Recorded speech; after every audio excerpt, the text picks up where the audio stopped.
వి gold trusted gold buyers తాకట్టులో ఉన్న మీ బంగారాన్ని విడిపించి ఈ రోజు ఉన్న మార్కెట్ ధరకే కొనబడును. ఇప్పుడే కాల్ చేయండి.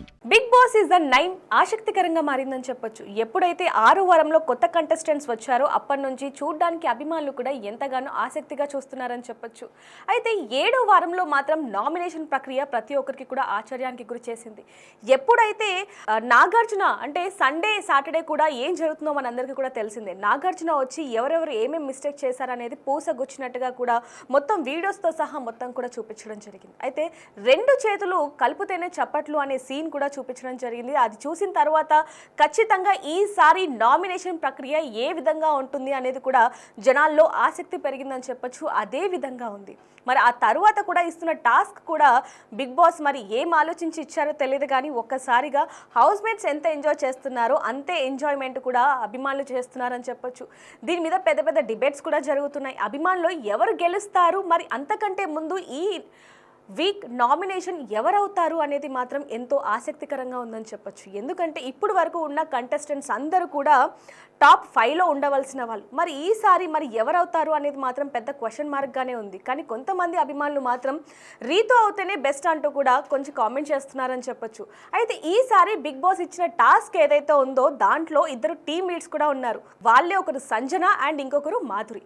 వాళ్ళిద్దరికీ కూడా ఒక రెడ్ కలర్ అండ్ అలాగే బ్లూని కూడా ఇవ్వటం జరిగింది. అయితే దానికి సంబంధించి మీ టీం మెంబర్స్ని మీరే సెలెక్ట్ చేసుకోవాలి అన్నప్పుడు ఇద్దరు కూడా కొంతమందిని సెలెక్ట్ చేసుకోవడం జరిగింది. అక్కడి నుంచి కూడా చూసుకుంటే ఒక్కొక్క టాస్క్లో ఒక్కొక్క వేరియేషన్స్ చూపిస్తున్నారని చెప్పొచ్చు. అయితే ఇప్పటి వరకు జరిగిన టాస్కుల్లో కూడా చాలా మటుకు మాధురియే విన్ అయింది. బిగ్ బాస్ మరొక విషయం కూడా చెప్పడం జరిగింది. ఎవరికి తోచిన డబ్బులు వాళ్ళు దొంగతనం కూడా చేయొచ్చు అని. అంటే దాని ప్రకారం కనుక చూసుకుంటే స్ట్రాటజీ కూడా ప్లే చేయొచ్చు అంటూ. అంటే ఒకవైపు నుంచి కూడా చూసుకుంటే మాధురి టీం నుంచి కూడా ఎవరైతే ఇమాన్యుయల్ అలాగే గీతు కూడా స్ట్రాటజీ ప్లే చేయడానికి సంజన టీంలోకి వెళ్ళారు. అక్కడ నుంచి వచ్చేసారు కూడా, కానీ చిన్న స్ట్రాటజీ అయితే ప్లే చేసి వాళ్ళే విన్ అయ్యారని చెప్పొచ్చు. మరి చివరి దాంట్లో కూడా చూసుకుంటే ఏదైతే ఒక బోర్డుకి చెప్పులు అతికిస్తే ఎంత అంటే ఏ నెంబర్ దగ్గర ఉంటుందో వాళ్ళే విన్ అంటూ కూడా చెప్పడం జరిగింది. దాంట్లో మాధురియే విన్ అయిందని చెప్పొచ్చు. కానీ విన్ అయిన వాళ్ళందరినీ కుర్చీలో ఎత్తుకొని ఇల్లు మొత్తం కూడా తిప్పాలి అంటూ కూడా బిగ్ బాస్ చెప్పాడు. దానికి సంబంధించి కూడా మాధురి విన్ అయింది, అలాగే ఇల్లంతా కూడా తిప్పడం జరిగింది. కానీ ఈసారి మాత్రం టాస్కులు మాత్రం ప్రతి ఒక్కరూ ఎంజాయ్ చేసే విధంగానే ఉన్నాయంటూ కూడా బిగ్ బాస్ అభిమానులు చెప్పడం జరుగుతుంది. కానీ ఈసారి మాత్రం ఎలిమినేషన్ ఎవరు అనేది మాత్రం పెద్ద క్వశ్చన్ మార్క్ అనే చెప్పొచ్చు. కానీ ఇంకోవైపు నుంచి కూడా చూసుకుంటే అభిమానులు రాముని ఎలిమినేట్ చేస్తారేమో అన్న క్వశ్చన్ మార్క్ వినిపిస్తుంది.